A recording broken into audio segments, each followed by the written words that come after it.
segundito, doctor. ¿Cómo no? Yo encantado. Sí, gracias. Todos los colegas psicólogos, pero siempre teniéndolo usted en alto, doctor, sabemos que es un gran,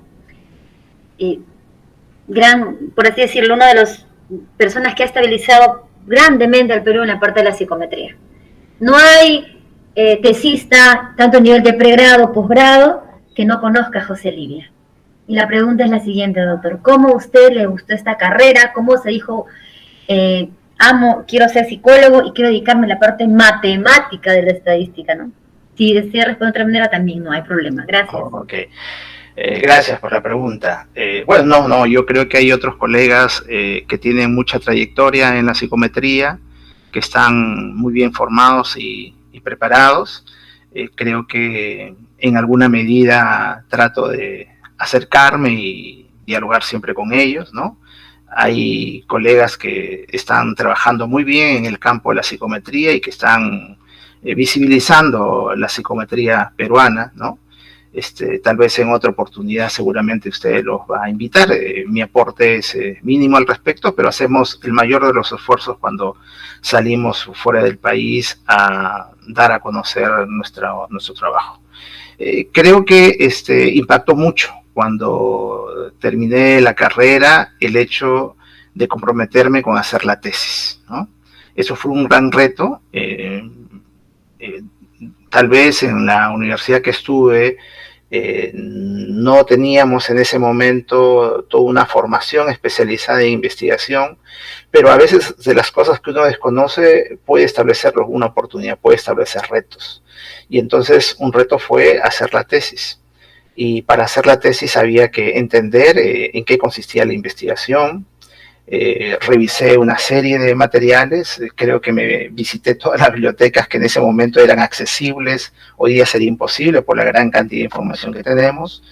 Fiché todos los libros de metodología de investigación y conforme iba avanzando iba terminando más confundido, pero al final lógicamente viene la luz, ¿no? Uno termina de organizar, de sistematizar, ¿sí? Y fui entendiendo lo que implicaba investigar. Y también en ese proceso entendí que era importante el manejo de instrumentos, que los instrumentos tenían que tener condiciones metodológicas que el conocimiento científico exige, que es la validez y la fiabilidad, y comencé a descubrir que habían vacíos, y en esos vacíos había que investigar.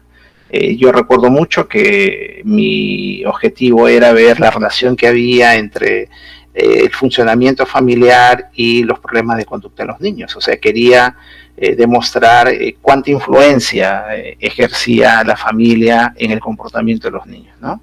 Y fui descubriendo que efectivamente había un instrumento. Recuerdo mucho haber ido a una biblioteca muy interesante que ha sido concurrente del Instituto Nacional Delgado Noguchi, y encontré una tesis que me impactó sobre el FACES 2 en ese momento, que mide el funcionamiento familiar, y luego no encontraba instrumentos que midan los problemas del comportamiento.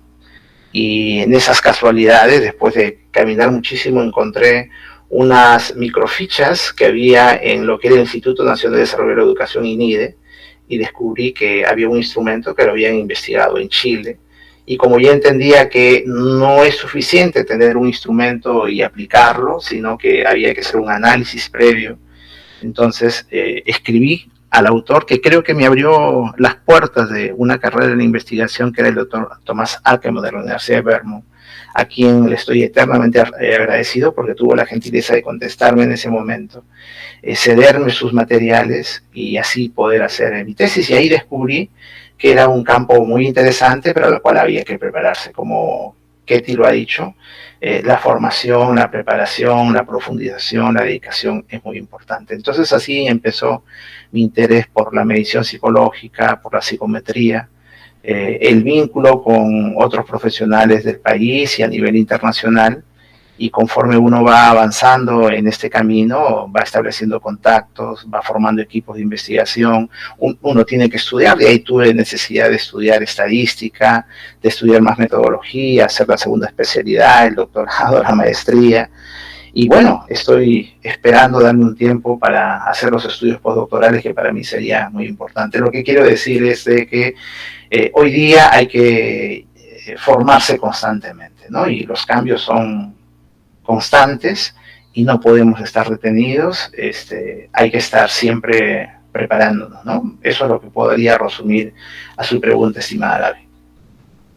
Gracias, doctor. He escuchado atentamente lo que va indicando, ¿no? Entonces, indicó que usted, bueno, para poder lograr la tesis, ¿no?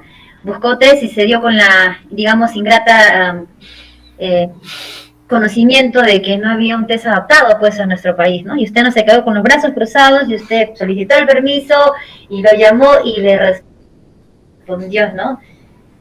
Persona no autora del test, ¿no? Y dígame, hoy en día, por ejemplo, existen muchos test de psicología que ya están adaptados, ¿no? Por ejemplo, recuerdo mucho el de dependencia emocional, y otros, no voy a decir el nombre de autor, pero yo le llamé, le dije, doctor, ¿podría usar? Y su respuesta fue no.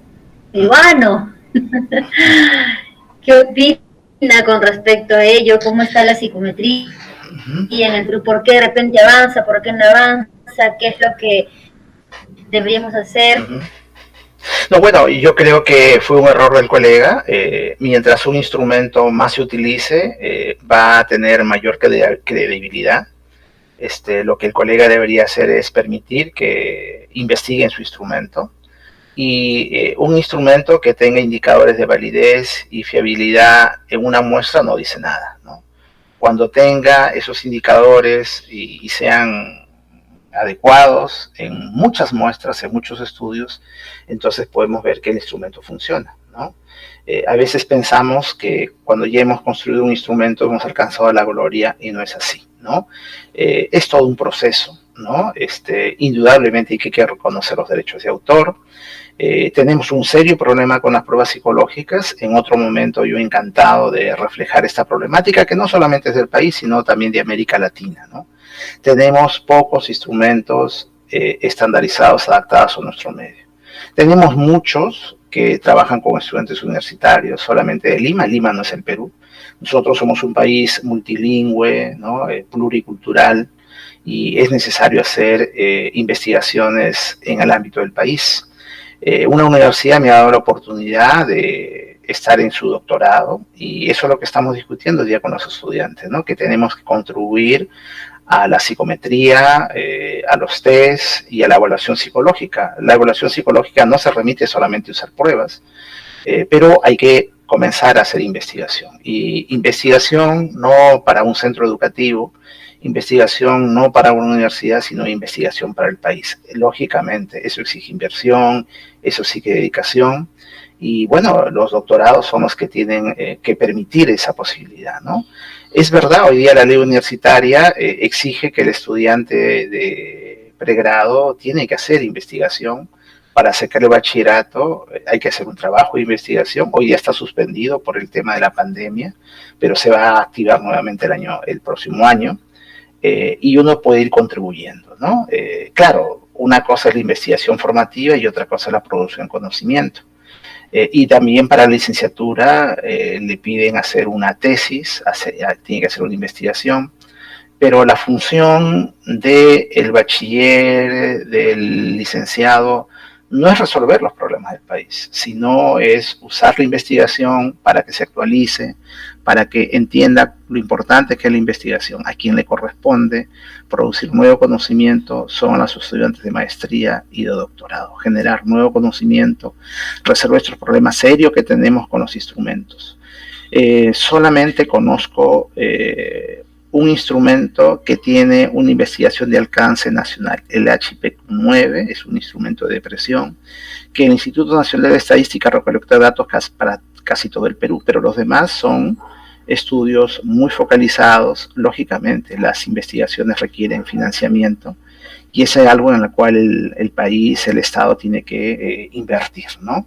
Y ahí tienen que, lógicamente, contribuir el Colegio de Psicólogos, que tampoco va a resolver problemas, es un ente que tiene que velar por la formación de los psicólogos y por el ejercicio profesional, tiene que contribuir la academia, como es la universidad, con la metodología, con los investigadores, ¿no?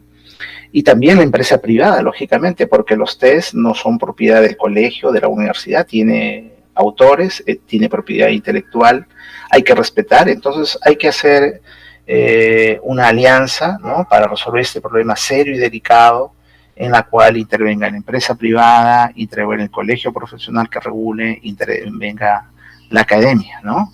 Entonces, el tema de las pruebas es un tema muy álgido, y que podríamos tener algunas situaciones legales al respecto, ¿no? Entonces, por eso cuando uno usa las pruebas tiene que hacerlos con mucho cuidado, tiene que saber si sus baremos están actualizados, tiene que saber hacer una lectura de los indicadores de validez y fiabilidad, porque como muy bien lo dice Susana Urbina, la responsabilidad de sus pruebas no es el que lo construye, no es el que lo vende, es el usuario. ¿Quién es el usuario? El psicólogo. Y si el psicólogo no sabe usar adecuadamente los instrumentos, podría tener problemas inclusive legales, ¿no? Podría ser cuestionado su informe. Pero bueno, creo que eso lo podemos dejar en otra oportunidad para poder reflejar esta problemática de las pruebas, que no solamente es del país, ¿no? El año pasado hicimos un seminario con 13 países de América Latina donde se reflejó esta problemática. Las pruebas son pirateadas, las pruebas son recortadas, las pruebas no se usan baremos actualizados. Por ejemplo, la escala de Raven tiene baremos de 1968, ¿no? Y podría mostrar más ejemplos, ¿no? Pero bueno, no hay que desanimarnos tampoco, sino la idea es saber las limitaciones y, bueno, los que puedan investigar hay que hacerlo, hay que contribuir con esos trabajos, ¿no? No se preocupe, doctor, usted sabe que lo que estamos aquí, a pesar que el mundo esté viendo el mundial, estamos viendo el mundo mundial de la psicología. Doctor, ¿fue su pantalla? Ay, ahora sí. Sí. Doctor, es bueno saber la realidad, ¿no? Es bueno saber, por ejemplo, pero antes de irnos a esto, usted dijo algo muy interesante, ¿no? Lima no es el Perú. ¿No? Lima no es el Perú. Y eso es cierto, ¿no? Tenemos que unirnos, trabajar, aportar. Yo recuerdo haberlo invitado en un grupo de psicólogos de mi campo, no voy a especificar.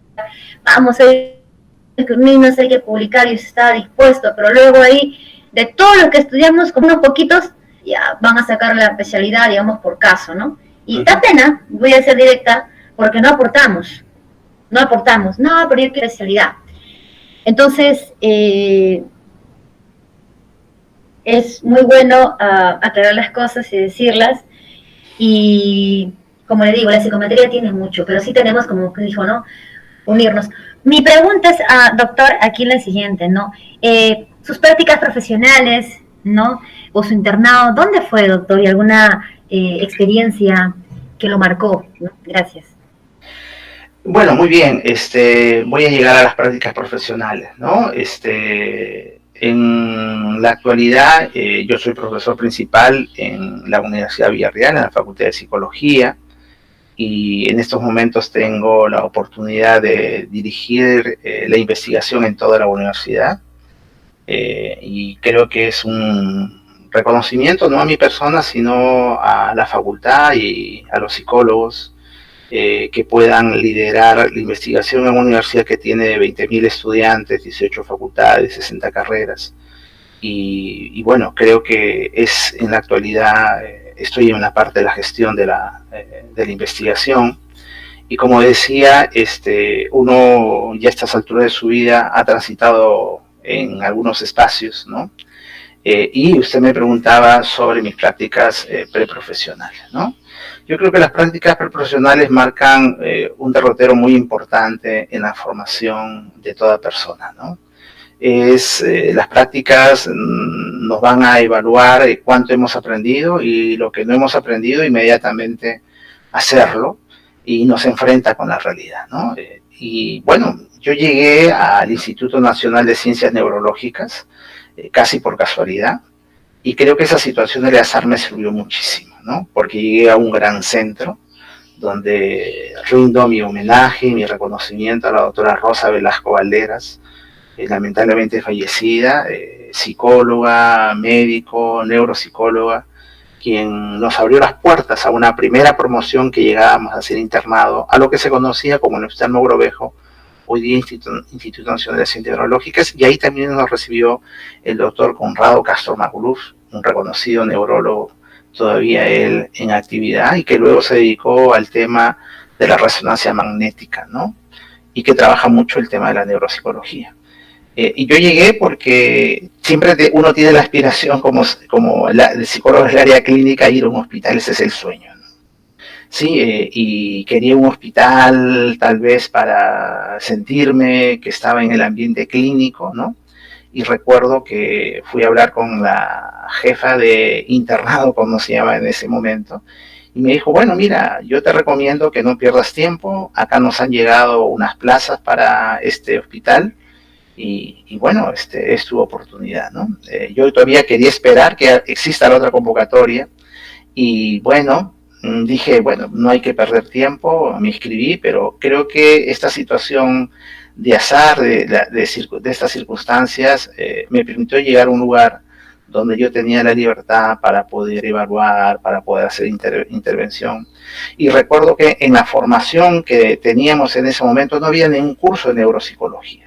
Había muchos cursos de neurología, íbamos a la Facultad de Medicina a estudiar neurología 1, neurología 2, neuropatología, neurofisiología, parecíamos médicos con mucha neurología, pero no había ningún curso de neuropsicología. Entonces, cuando yo llegué era algo nuevo. Recuerdo que la doctora Velasco nos dijo, esto va a ser su Biblia, el famoso libro Manual de Neuropsicología de Barbicet, y habría que estudiar, y me enfrenté con algo nuevo. Mi primer paciente fue una persona que tenía Alzheimer, a quien hay mucho afecto, porque luego él salió del hospital, y cuando fui al Hospital 2 de Mayo, a pesar de su dificultad que tenía, él me reconoció, ¿no? Había vuelto a ser internado por un problema de otro tipo, y yo recuerdo entraba y me dijo, doctor, bueno, yo era estudiante, pero los pacientes a todo el mundo le dicen doctor, ¿no? Volteé en una sala enorme del Hospital de Mayo, que alguien me llame, y efectivamente era él, mi primer paciente, a quien hice mi primera evaluación neuropsicológica, ¿no? Y también me dejó muchas enseñanzas, ¿no? Como un cuadro de demencia empieza también con un cuadro de depresión, y cuando uno va aplicando la batería neuropsicológica que aprendí en el instituto, ve el deterioro cognitivo, cómo se está estableciendo, ¿no? Y de ahí las rotaciones fueron muy interesantes, hacer rotaciones por las diversas salas, San Vicente, ¿no? Virgen del Pilar, neurocirugía, San Luis, donde uno, bueno, particularmente creo que toda la promoción que fuimos aprendimos muchísimo. Creo que era el área que me faltaba aprender, y me ayudó muchísimo en la evaluación, en la intervención, y sobre todo tratar de integrar todo lo que uno había visto en el pregrado, ¿no? Guardo un grato recuerdo por el Instituto Nacional de Ciencias Neurológicas y por dos grandes maestros, ¿no? La doctora Rosa Velasco, a quien nuevamente rindo mi homenaje, y el doctor Conrado Castro Magluf.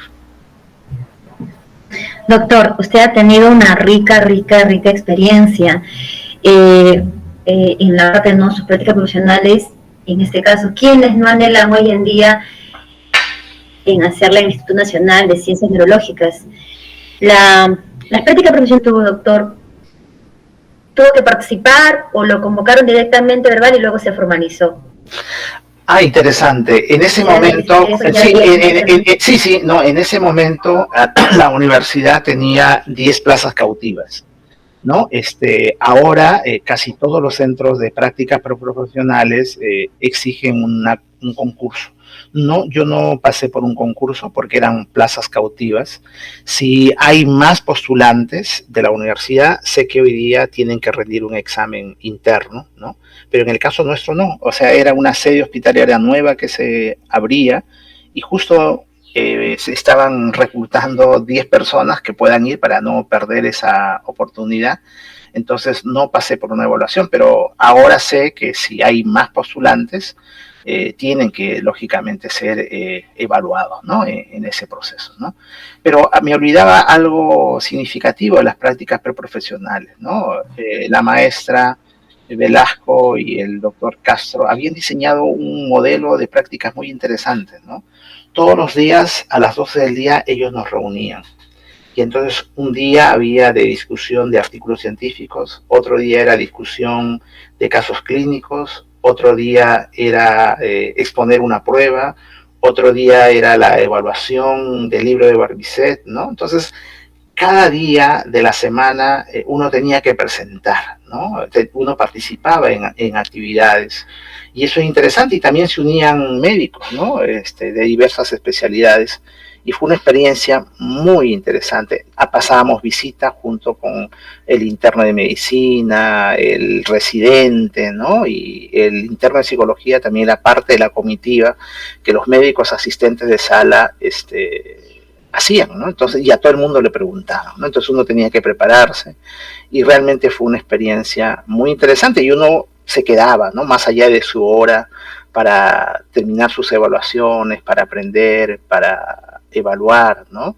Tanto en las personas que estaban internadas como en la consulta externa, porque había mucha consulta externa, ¿no? Excelente, doctor, lo que nos indica. También tuve la oportunidad de conocer, fue mi madrina de promoción, la doctora Rosa Velasco, palabras acuñadas, como quien dice en la piedra, una mujer muy conocedora.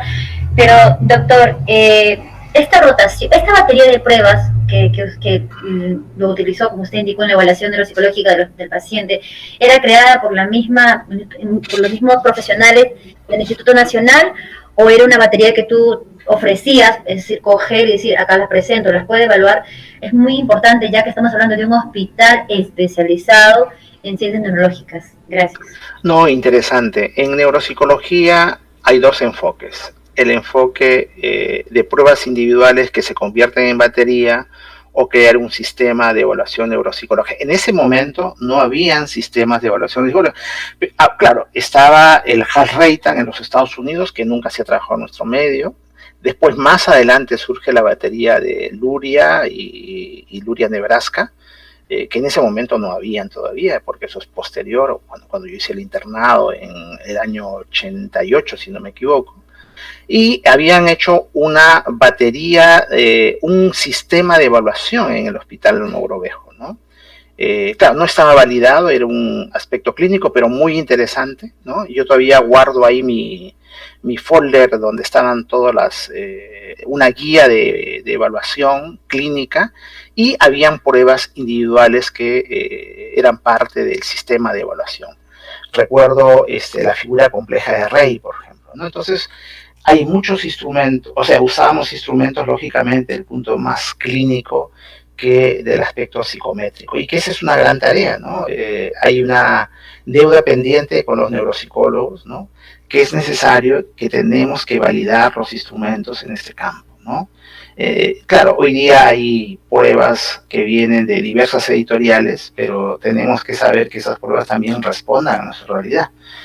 Tengo un estudiante, por ejemplo, que ha trabajado una batería para deterioro cognitivo en Puno, ¿no? Con aymaras, y estoy muy ansioso que ella ya lo presente para saber cómo está respondiendo el instrumento. Pero creo que en el campo de la neuropsicología hay que hacer mucha investigación ligada a la psicometría. Todavía se siguen utilizando pruebas con baremos de otros países, no hemos evaluado la sensibilidad y especialidad de esos instrumentos, ¿no?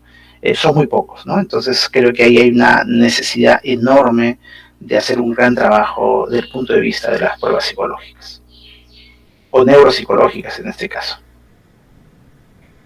Exacto, doctor. Entonces, la psicología va a ir avanzando de la mano, que esta se vuelva más científica, se lleguen, como indicó, a estas pruebas, a adaptar más, ¿no? a Perú, ¿no?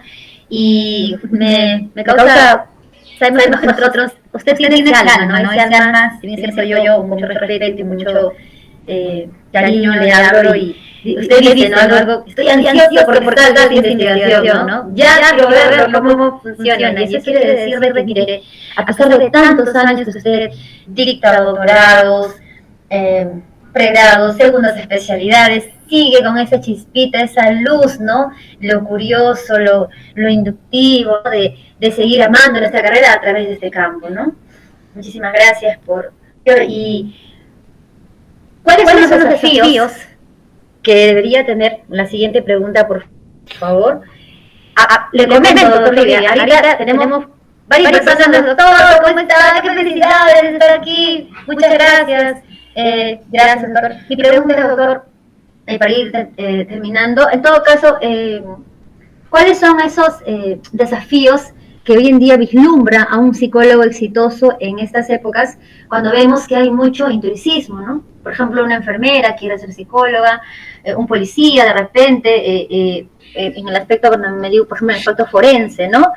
Digamos, o tal vez un médico, ¿no? Dice, bueno, yo necesito de pruebas, al propio diagnóstico, ¿no? ¿Cuáles son esos desafíos que tenemos como para cuidar nuestra orden de psicología en el aspecto? Gracias.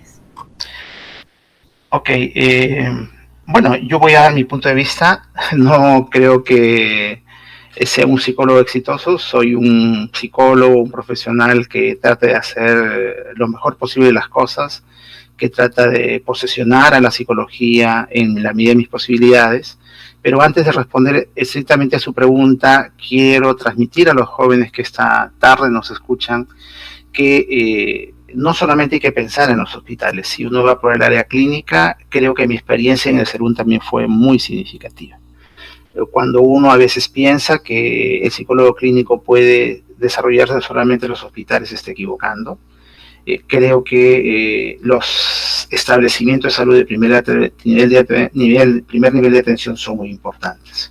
Y es un trabajo diferente. Yo he tenido la oportunidad de ser el psicólogo del Ministerio de Salud, tener algunas responsabilidades directivas en programas de salud de la escuela de adolescente, en el tema de calidad, en los programas de salud mental, ser psicólogo en un establecimiento de salud. Ahí está mi establecimiento de salud, mi querido establecimiento de salud, Gustavo Lanata, en San Martín de Porres. Nos hacíamos trabajo de campo, y es una experiencia interesante, y que esa especialidad todavía no se ha formalizado en el país. Ojalá una universidad pueda hacer una convocatoria. Es algo parecido a lo que en España llaman el psicólogo sanitario, porque uno llega al establecimiento de salud y aspira a que le den su consultorio, y bueno, le van a dar el consultorio porque la demanda de pacientes es alta, pero de repente le tocan la puerta y le dicen, mire, psicólogo, sí, necesitamos que usted haga un tamizaje de salud mental a las personas que están gestando, y uno tiene que trabajar con la obstetriz porque hay un programa materno-perinatal. Y uno no solamente va a hacer tamizaje de prevención y de violencia, uno va a preguntar también cómo está la relación de pareja, cómo está su nivel de satisfacción en función a su embarazo, si tiene hijos, ¿no? Y ahí hay un gran trabajo. Y uno nuevamente se sienta y le toca la puerta a la enfermera y le dice, mire, ¿sabe qué, psicólogo, doctor? Tengo un paciente con tuberculosis y necesita ser evaluado psicológicamente, ¿no? Y ahí hay que ver el tema de la adherencia al tratamiento, ¿no? Y cuando uno nuevamente se va a sentar, le toca la puerta a otra enfermera y le dice, mire, vengo del programa Crecimiento y Desarrollo y queremos que usted dé una orientación a los padres, queremos que usted pueda ver el tema de la conducta parental, queremos que usted le evalúe el desarrollo psicomotor, aunque ellas también a veces intentan hacer esa evaluación. Y en alguna medida es un tema para discutir el intrusismo, porque también a veces hacen estimulación temprana, ¿no? Y de repente uno piensa que ya se acabó ahí la tarea, y hay también estrategias de atención integral, o sea que el paciente va a la consulta de repente médica o odontológica, pero por el modelo de atención que hay en el Ministerio de Salud, todos tienen que pasar una evaluación o tienen que ir al servicio de salud mental, tienen que ir al servicio social, porque el enfoque es de salud integral, ¿no? Entonces es otra psicología, una psicología que trabaja con programas, una psicología que trabaja con la salud pública, una psicología que tiene que ir a los centros educativos, un psicólogo que tiene que trabajar con los comedores populares, que tiene que trabajar con las organizaciones sociales, que tienen que trabajar con la comunidad. esa especialidad todavía no está institucionalizada en el país y es un psicólogo de atención primaria, ¿no? Ahí va a ser raro los casos de esquizofrenia, va a ser raro los casos de alcoholismo, algunos casos de depresión, problemas de pareja, son más lo que se llama en la clasificación internacional los códigos Z, ¿no? De fiabilidades sociales, ¿no? Y etcétera, etcétera, ¿no? Entonces, quiero aprovechar esta oportunidad para decirles que en los establecimientos de salud hay una gran posibilidad de desarrollo para la actividad profesional, lógicamente para la investigación, pero para la actividad profesional, ¿no? Y bueno, en ese sentido he tenido una trayectoria en la docencia, en la actividad profesional, ¿no? Y cuando usted señalaba cuál pienso que deben ser los desafíos de la psicología, ¿no? Creo que está orientado desde mi punto de vista a poder enfrentarnos a lo que hoy día la sociedad virtual, a lo que la sociedad hoy día o el mundo contemporáneo exige. Creo que el reto de la psicología del futuro está dado en dos aspectos tecnológicos y un aspecto que tiene que ver con la responsabilidad social. Uno está ligado a la gran cantidad de información que tenemos hoy día. El psicólogo tiene que manejar grandes cantidades de datos. La evaluación psicológica tradicional va a dejarse de lado para que el psicólogo maneje la información en las redes sociales, ¿no? Y todas las huellas que dejamos por internet, ¿no? El Big Data, ¿no? El psicólogo del futuro tiene que hacer manejar Big Data. Y el otro tema está ligado a las TIC y a la inteligencia artificial. Ya hay psicólogos robots, ya hay psicólogos que están haciendo terapia cognitiva conductual. Y en el último congreso que me invitaron, hablé un poco de tecnología, la información y la comunicación en psicología clínica y muchos aplicativos hoy día que se están aplicando en el ámbito de la psicología clínica. Y sobre el intrusismo, bueno, creo que es una responsabilidad nuestra, en la medida que nosotros trabajemos muy bien, en la medida que el colegio también fije los parámetros de lo que debe ser el trabajo de la psicología, vamos a poder controlar este intrusismo, ¿no? En la medida que nosotros hagamos una psicología basada en las evidencias, vamos a poder contrarrestar estos aspectos. Bueno, primero del ámbito legal y creo que también va a ser fundamental nuestro trabajo, ¿no? Me pedía el mensaje y creo que para los jóvenes hoy día tengo que decirles que ustedes que van a hacer sus prácticas, hoy pueden empezar a construir su futuro para el mañana. Un futuro que lógicamente, como dice Edgar Morin, está basado en la incertidumbre. Tenemos que estar preparados para la incertidumbre, ¿no? Sí, la incertidumbre política, la incertidumbre económica, ¿no? Y la educación nos debe preparar para eso.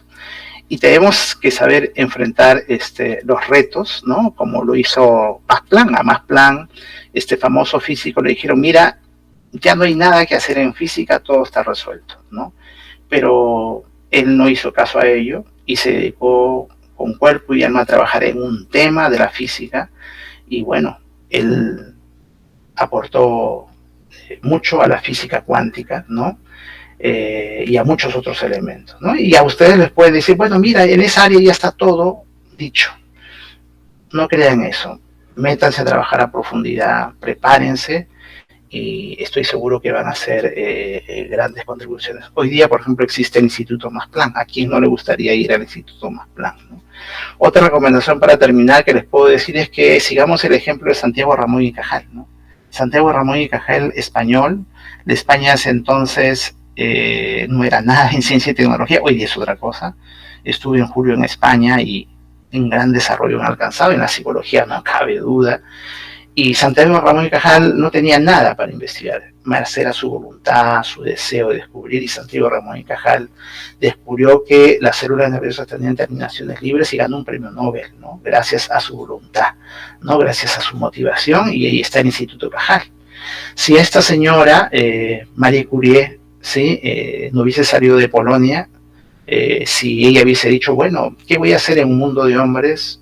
Marie Curie no hubiese ganado 2 premios Nobel, uno de química y uno de física, ¿sí?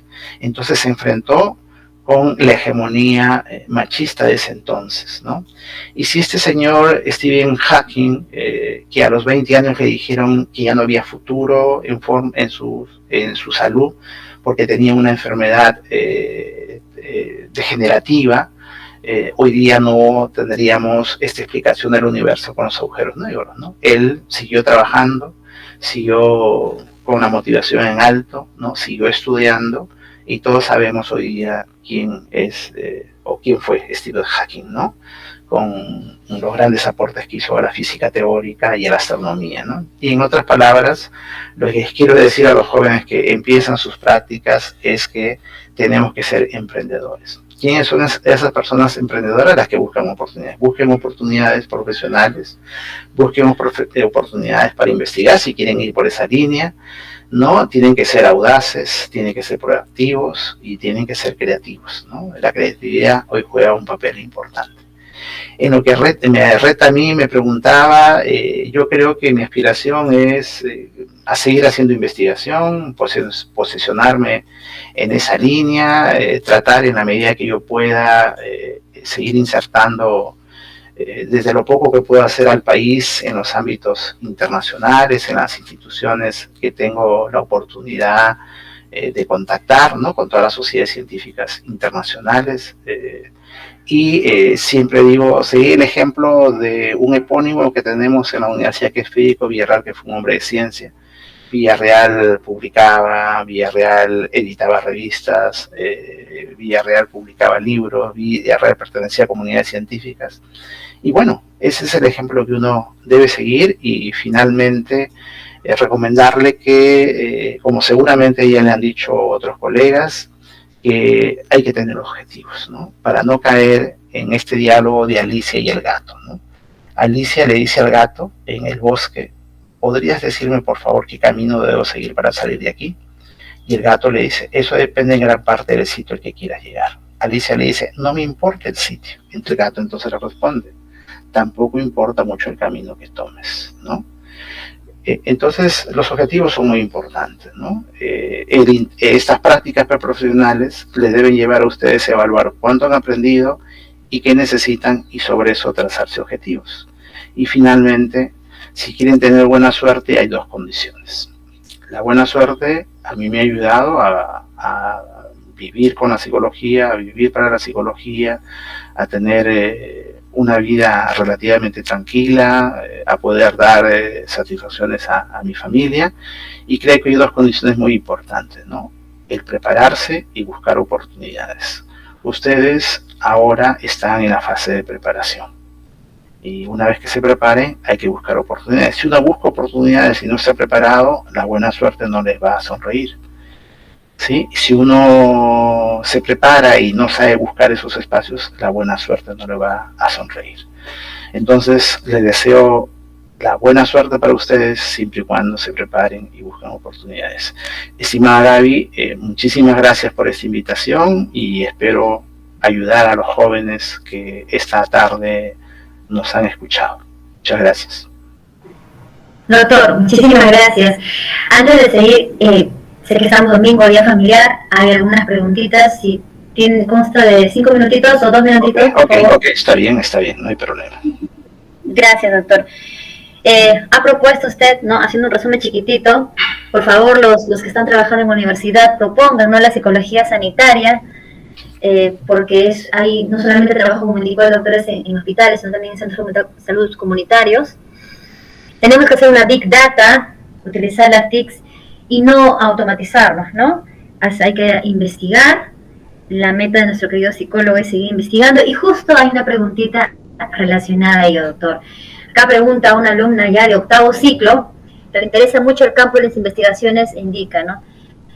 ¿Qué instituciones de investigación puede desenvolverse el psicólogo y cuántas investigaciones debería tener para poder ingresar a ellas? Gracias. Ok, la primera fue, perdón, ¿a qué instituciones? ¿Qué instituciones existen donde un psicólogo puede desarrollarse como investigador? Ok. Bueno, no cabe duda que es la universidad la encargada de hacer investigación Si alguien quiere ir por esa ruta, lo que tiene que hacer es un doctorado, ¿no?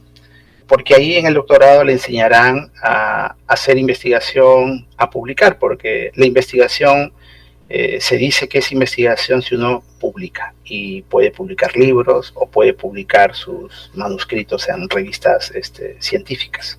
Entonces, la primera tarea, si uno quiere ser investigador, es hacer su doctorado y después insertarse en una universidad. Pero eso no quita que desde el espacio profesional de donde uno esté, si quiere hacer investigación, también lo puede hacer, ¿no? Entonces hay que prepararse en el aspecto metodológico, hay que tener una temática, una línea de investigación, ¿no? Para que en su área de trabajo pueda ir haciendo aportes, ¿no? Bueno, hay instituciones, al menos en los documentos que tenemos, que son los que deben hacer investigación: el Instituto Nacional de Salud, por ejemplo, ¿no? El Instituto Nacional Delgado Noguchi, ¿no? Sí, que son, digamos, instituciones en alguna medida que deberían estar dedicadas a la investigación, pero fundamentalmente son las universidades las encargadas de hacer investigación. La segunda pregunta, Gaby, era... Sí, doctor, era relacionado con esto, muchas gracias. ¿Y cuántas investigaciones, ya usted indicó que el doctorado debería tener para participar en ellas? Gracias. No. Uno debe empezar publicando los trabajos. Claro, si nosotros queremos ser investigadores reconocidos por el CONCITEC, hoy día existe una normativa que ha sacado el Consejo Nacional de Ciencia y Tecnología. Está en 7 niveles, ¿no? Entonces, el modelo del CONCITEC indica que uno debe hacer aportes en términos de su formación, en términos de asesoramiento de tesis y en términos de publicaciones. Entonces, si usted ya tiene el doctorado, ya tiene 10 puntos, ¿no? O sea, el doctorado pesa mucho. Si uno asesora tesis de bachillerato, de segunda especialidad, de maestría y doctorado, le van dando puntaje. Y si uno publica en revistas que están indizadas en Cielo, en Scopus o Web of Science, también le va dando puntos. Si uno tiene patentes, también le va dando puntos. Pero fundamentalmente son 3 áreas, ¿no? La formación, el asesoramiento y las publicaciones. Indudablemente que uno, no necesariamente estando en la docencia, podría ser considerado investigador, porque desde su área donde está, si publica, le da puntos, ¿no? Si hace su doctorado, le da puntos. No tendrá asesoría de tesis, pero sí con otro puede hacer un puntaje, ¿no? Entonces, el país hoy día exige tener más investigadores, ¿no? Hay muchos colegas que están reconocidos por el CONCITEC, y en el caso de las universidades públicas, el docente investigador recibe 50% de su sueldo adicional, y le bajan las horas de clase para que se dedique a la investigación. Creo que es una política muy interesante que hoy día tiene el Estado para poder incrementar el número de investigadores, ¿no? Entonces, hay muchos colegas que están en este proceso, y también hoy día el reglamento del CONCITEC establece que hay estudiantes investigadores. Ustedes pueden ser estudiantes investigadores, ¿no? Con publicaciones, ¿no? Podrían llegar a alcanzar el puntaje mínimo para que entren al nivel 7, al nivel 6, ¿no? Hay estudiantes investigadores que han alcanzado ese puntaje. Claro, indudablemente no van a llegar al 1 por los otros elementos, pero hoy día el CONCITEC da esa oportunidad, que también puedan haber estudiantes reconocidos como investigadores. Excelente, doctor, muchísimas gracias. Yo estoy segura de que tanto los televidentes como las personas que nos acompañan aquí están felices y contentos por su presentación. Muchísimas gracias, doctor. Estoy a gusto y de verdad que, lo voy a ser sincera, no ha sido difícil contactar con usted. Usted es una persona amable, cordial. Yo recuerdo una frase, doctor, que usted me dijo. Doctor, así como usted dice, ¿no? Si pensamos que todo está conocido, no hay nada más que hacer. Pero usted me dijo algo. Siempre hay algo que hacer, Lorenzo. Siempre hay algo que hacer, Lorenzo. Y yo lo tengo aquí. Y este mundo virtual ha ayudado a que estemos aquí presentes y ha alimentado mucho a la comunidad científica de la psicología. Muchas gracias, doctor. Gracias. No, a usted, muy amable por la invitación, por las consideraciones. a los estudiantes que esta tarde nos han escuchado y cuando gusten, encantado de poder colaborar. ¿Sí? Gracias. Gracias. Doctor, una miradita para la fotito, por favor. Ok. Sin molestarte. 1, 2, 3. Ok. Dios me bendiga, doctor. Muchas gracias. Gracias. Permiso. Que tengan buena tarde. Permiso.